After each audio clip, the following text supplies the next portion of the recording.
प्यारे बच्चों, आप सभी को मेरा प्यार भरा नमस्कार। आज हम कक्षा 10वीं का पाठ दूसरा अम्ल क्षारक एवं लवण के उदासीनीकरण अभिक्रिया के बारे में चर्चा करेंगे।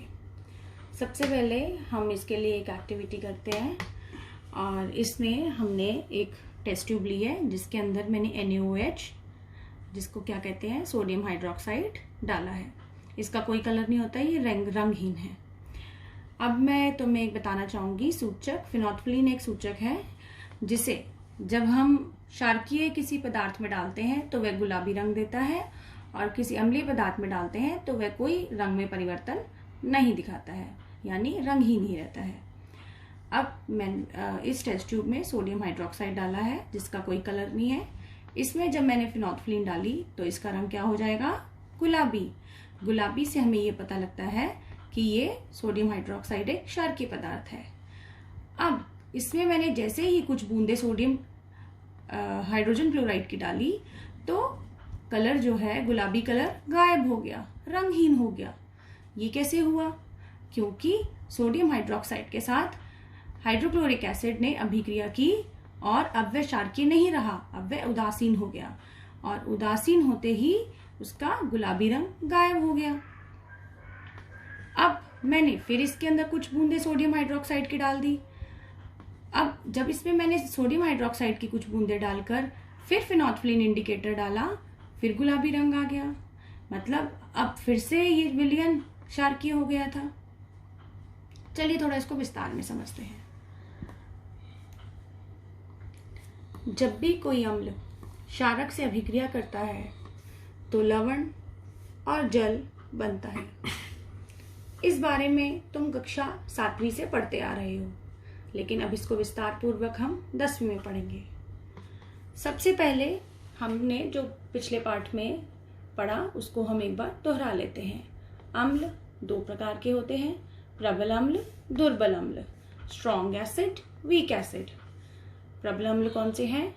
HCl hydrochloric acid, H2SO4 sulphuric अम्ल, HNO3 नाइट्रिक अम्ल। और दुर्बल अम्ल H2CO3 carbonic acid, CH3COH acetic acid. अब ऐसे ही क्षारकों को देखते हैं। प्रबल क्षारक, दुर्बल क्षारक, स्ट्रॉन्ग बेस, वीक बेस। प्रबल क्षारक का उदाहरण है सोडियम हाइड्रोक्साइड और पोटेशियम हाइड्रोक्साइड और दुर्बल क्षारक का उदाहरण है calcium hydroxide, magnesium hydroxide, ammonium hydroxide. लवण 3 प्रकार के होते हैं, अम्लीय लवण, क्षारकीय लवण, उदासीन लवण। अब हम एक एक करके इसको विस्तार में देखेंगे। उदासीन लवण कब बनता है?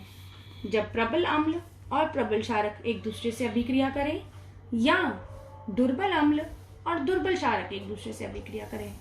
उदाहरण से देखते हैं। NaOH प्रबल क्षारक है। देखिए यहाँ बताया था मैंने तुम्हें, प्रबल क्षारक है। अब एक प्रबल अम्ल ले लिया HCl। NaOH ने जब HCl से अभिक्रिया की तो जल निकल गया इन दोनों में से और क्या बन गया? NaCl, जो एक लवण है, सोडियम क्लोराइड और जल। एक और उदाहरण लेते हैं। कैल्शियम हाइड्रोक्साइड दुर्बल अम्ल है। कार्बोनिक एसिड दुर्बल, कैल्शियम हाइड्रोक्साइड दुर्बल क्षारक है, कार्बोनिक एसिड दुर्बल अम्ल है। जब इन दोनों ने अभिक्रिया की तो क्या बना? कैल्शियम कार्बोनेट और जल। ये दो उदाहरण ये बताते हैं कि या तो प्रबल अम्ल और प्रबल क्षारक अभिक्रिया करें तो भी उदासीन लवण बनता है, दुर्बल अम्ल और दुर्बल क्षारक अभिक्रिया करें तो भी उदासीन लवण बनता है। अब हम देखते हैं दूसरे प्रकार के लवण जिन्हें हम अम्लीय लवण कहते हैं।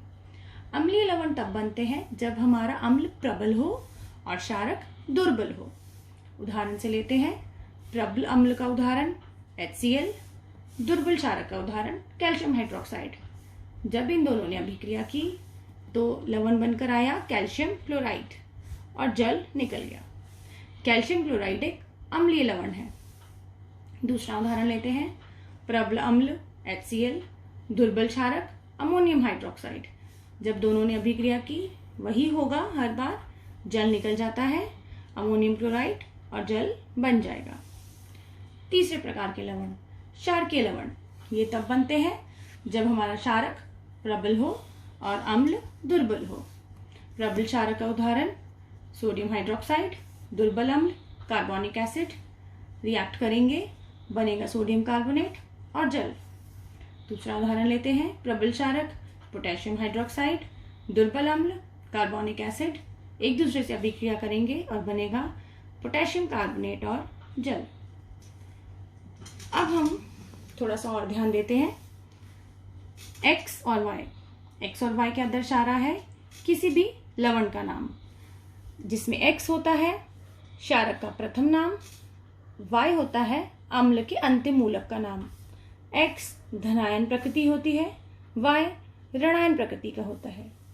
उदाहरण के तौर पर कोई भी लवण लीजिए, जैसे यहाँ पे हमने कौन सा लवण बनाया था? NaCl। मैंने यहाँ पे लिखा NaCl।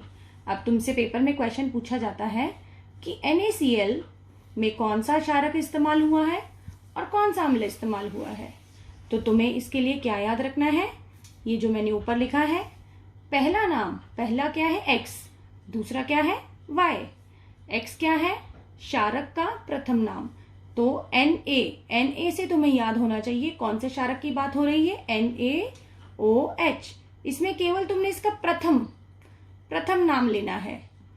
और Cl जो दूसरा भाग है वो होता है अम्ल का, पहला भाग होता है क्षारक का। तो Na आया NaOH से और Cl आया अम्ल के अंतिम मूलक से। जैसा कि मैंने ऊपर बताया है, XY एक लवण है जिसमें X क्षारक का प्रथम नाम है, Y अम्ल के अंतिम मूलक का नाम है। दूसरा उदाहरण लेते हैं, ये एक लवण है calcium carbonate. Calcium carbonate, calcium पहला नाम आता है तुम्हारे क्षारक से और दूसरे भाग का नाम आएगा अम्ल से। तो क्षारक कौन सा इस्तेमाल हुआ है इसमें? Calcium hydroxide. और CO3 कौन सा अम्ल में इस्तेमाल हुआ है? कार्बोनिक अम्ल। तो इससे हम बता सकते हैं कि तुम्हारा लवण किस प्रकार का है और अम्ल और क्षारक किस प्रकार के इस्तेमाल हुए हैं। हम एक बार फिर दोहरा लेते हैं, उदासीनीकरण अभिक्रिया, अम्ल और क्षारक अभिक्रिया करते हैं, लवण और जल बनता है। लवण 3 प्रकार के होते हैं, उदासीन, अम्लीय और क्षारकीय। उदासीन लवण प्रबल अम्ल और प्रबल क्षारक की अभिक्रिया से बनते हैं या दुर्बल अम्ल या दुर्बल क्षारक की अभिक्रिया से। अम्लीय लवण प्रबल अम्ल और दुर्बल क्षारक की अभिक्रिया से, और क्षारकीय लवण प्रबल क्षारक और दुर्बल अम्ल की अभिक्रिया से। धन्यवाद।